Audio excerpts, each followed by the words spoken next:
This is the Private Equity Insider, where you get straight talk from real PE professionals. IRR and the money multiple are two of the most common performance metrics used by private equity firms. So let's talk about what they mean, why they are used, and why they each don't tell the full story on their own. Let's start with IRR.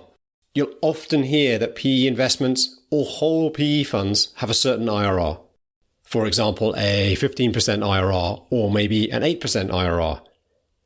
That percentage essentially represents a compound interest rate the investment or fund has achieved.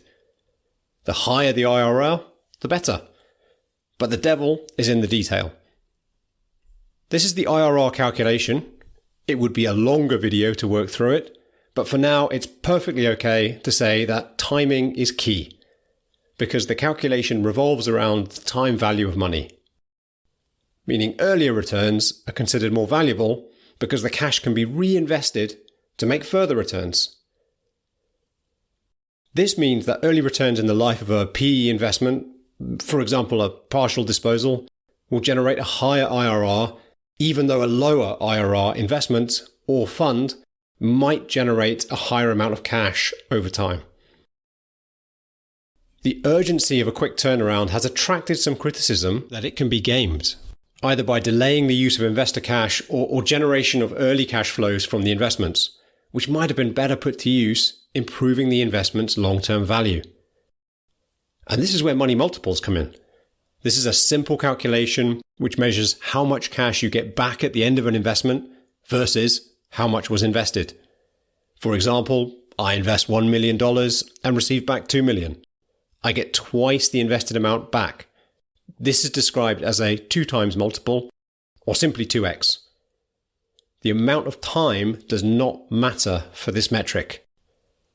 Hey, if I'm unlucky, I'll have received 500k back. That's a 0.5x investment, a multiple no PE professional will want to have to communicate to their investors. This is a simple, easily understood, and easily communicated metric. That was a 2x investment. That was a 3x investment. It sounds good and it makes for great sound bites. With the downside that your money could have been invested over 20 years. In which case, it was probably a bad return. You just don't know by looking only at the money multiple.